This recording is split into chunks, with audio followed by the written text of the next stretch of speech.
मामी, घरातली सगळ्यात सुंदर बाई. पण सुंदर फक्त चेहऱ्याने नाही, मनानेही. निदान सगळ्यांना तसंच वाटायचं.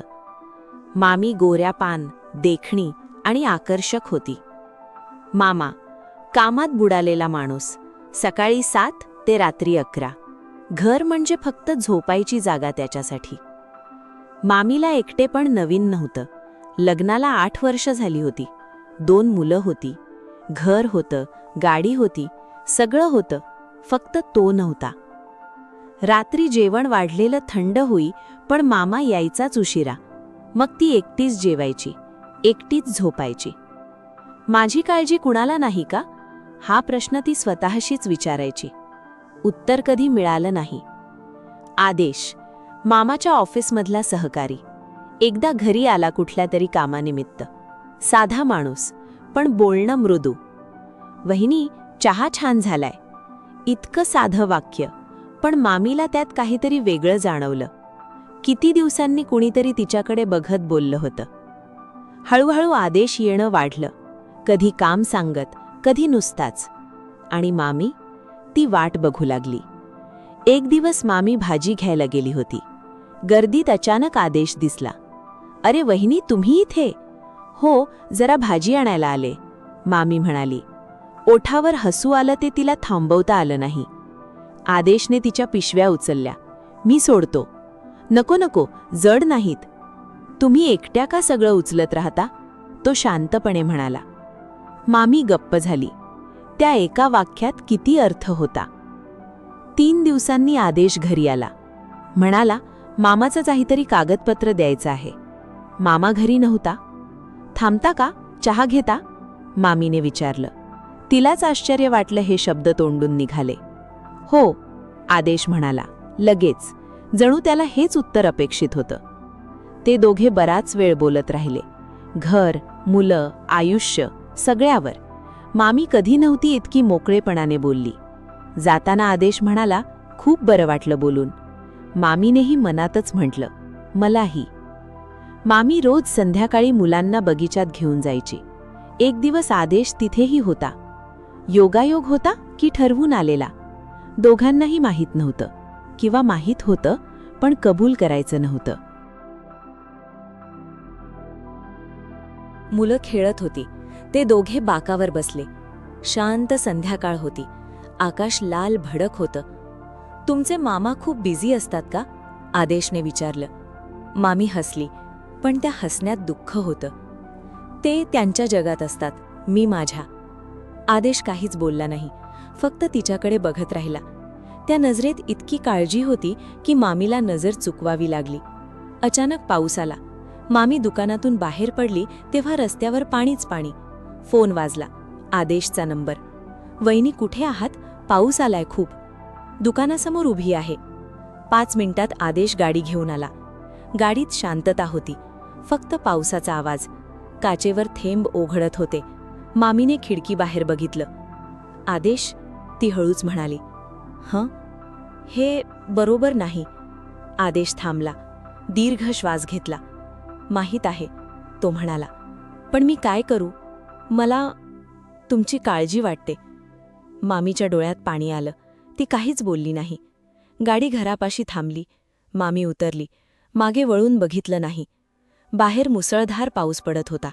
विजांचा कडकडाट आणि खिडकीवर आदळणाऱ्या पावसाच्या थेंबांचा आवाज घरभर घुमत होता. आदेश निघायला लागला, पण पाऊस इतका वाढला की बाहेर पडणं अवघड होतं.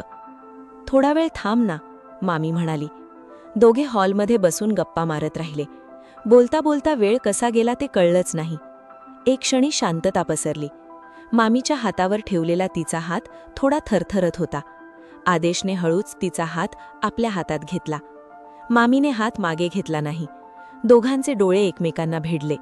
त्या नजरेत शब्द नव्हते, पण अनेक भावना होत्या. एकटेपण, आपुलकी आणि एक अनामिक ओढ. तुम्ही आनंदी राहायला हवं, आदेश हळू आवाजात म्हणाला. मामीच्या डोळ्यात पाणी आलं. आदेशने तिच्या कपाळावर अलगद चुंबन दिलं. क्षणभर वेळ थांबल्यासारखा वाटला. रात्र खूप पुढे सरकली होती.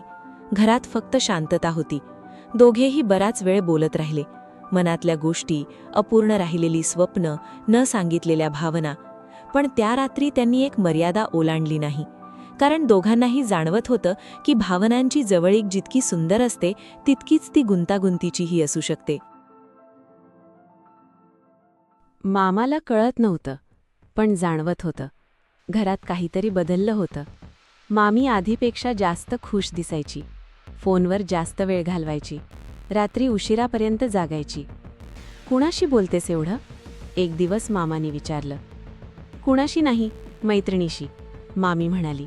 डोळे फोनवरच होते. मामाने काही बोलला नाही, पण आतून काहीतरी खाऊ लागलं होतं. रात्रीचे 12 वाजले होते. मामा ऑफिसमधून लवकर आला. आज काम कमी होतं. घरात शांतता होती. मुलं झोपलेली. मामी खोलीत नव्हती. बाहेर बघितलं, गच्चीवर उभी होती. हातात फोन, कानाला लावलेला. हळूच हसत होती. मामाने पायऱ्या चढायला सुरुवात केली. आवाज केला नाही. जवळ गेला तेव्हा ऐकलं. आदेश, उद्या येशील का?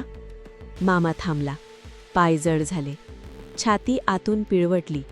परत खाली आला. सोफ्यावर बसला. डोक्यात विचारांचं काहूर माजलं होतं. हा आदेश माझाच मित्र, माझ्याच घरात येतो, माझीच बायको. हात मुठीत आवळले, पण डोळे ओले झाले. दुपारची वेळ. मामा घरी असेल असं आदेशला वाटलं नव्हतं. दार उघडलं. समोर मामा. आदेशचे पाय जागीच थांबले. ये, आत ये, मामा शांतपणे म्हणाला. आवाजात राग नव्हता, पण त्या शांततेत एक वादळ होतं. आदेश आत आला. बसला. मामी स्वयंपाकघरात होती. तिला अजून माहीत नव्हतं. मामाने चहाचा कप समोर ठेवला. म्हणाला, आदेश, तू माझा मित्र आहेस की होतास? आदेशने मान खाली घातली. मामी बाहेर आली. समोर मामाला बघून एक क्षण थांबली. परिस्थिती कळली. हातातला कप थरथरला. तिघेही गप्प. घड्याळाचा टिकटिक आवाज येत होता. शेवटी मामा उठला. आदेशकडे बघितलं. म्हणाला, माझ्या घरातून निघ. फक्त एवढंच म्हणाला. ओरडला नाही, शिव्या नाही, फक्त 3 शब्द. त्या 3 शब्दात इतकी वेदना होती की आदेशला जमिनीत जावंसं वाटलं. तो निघून गेला. दार बंद झालं. मामी भिंतीला टेकून उभी राहिली. डोळ्यातून घळाघळा पाणी. मामा खिडकीकडे तोंड करून उभा होता. बाहेर बघत होता. बराच वेळ काहीच बोलला नाही.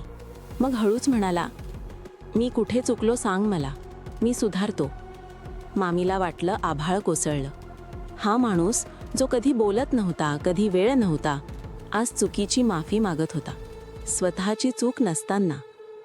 मामा, ती रडत म्हणाली, मी चुकले, तू नाही. त्या रात्री घरात कुणी जेवलं नाही. मुलं झोपली, दिवे बंद झाले, पण दोघेही जागेच होते. मामा हॉलमध्ये सोफ्यावर, मामी खोलीत बेडवर. दोघांमध्ये फक्त एक भिंत, पण ती भिंत आज खूप जड वाटत होती. रात्री 2 वाजता मामीला राहवलं नाही. ती उठली, हळूच हॉलमध्ये आली. मामा डोळे उघडे ठेवून छताकडे बघत होता.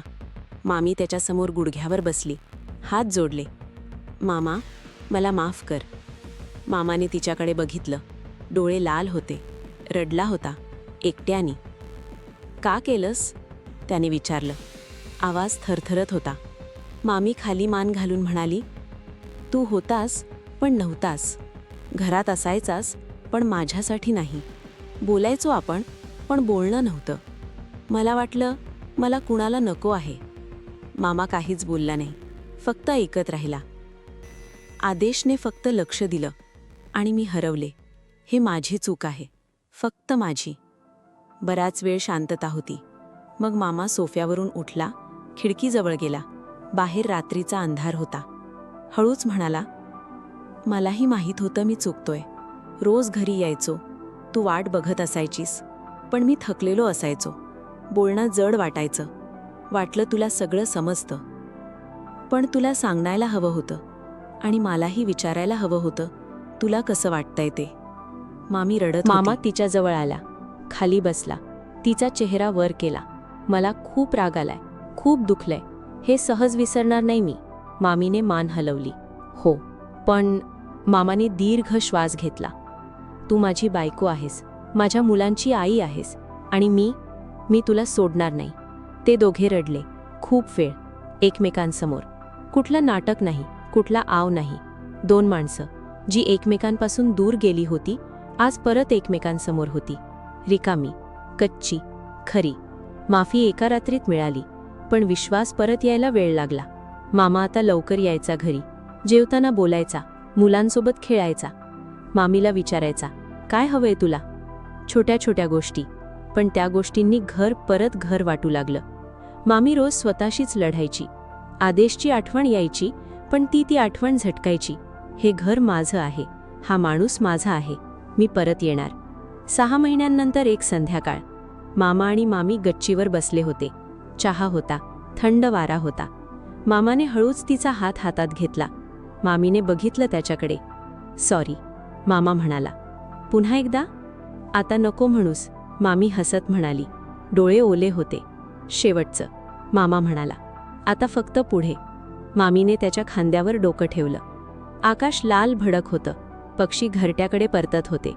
काही नाती मोडतात, काही वागतात, पण जी नाती दोन्ही माणसं मनापासून जगतात ती तुटत नाहीत. चूक झाली होती, वेदना होती, पण त्या वेदनेतूनच ते दोघे एकमेकांना खऱ्या अर्थाने भेटले.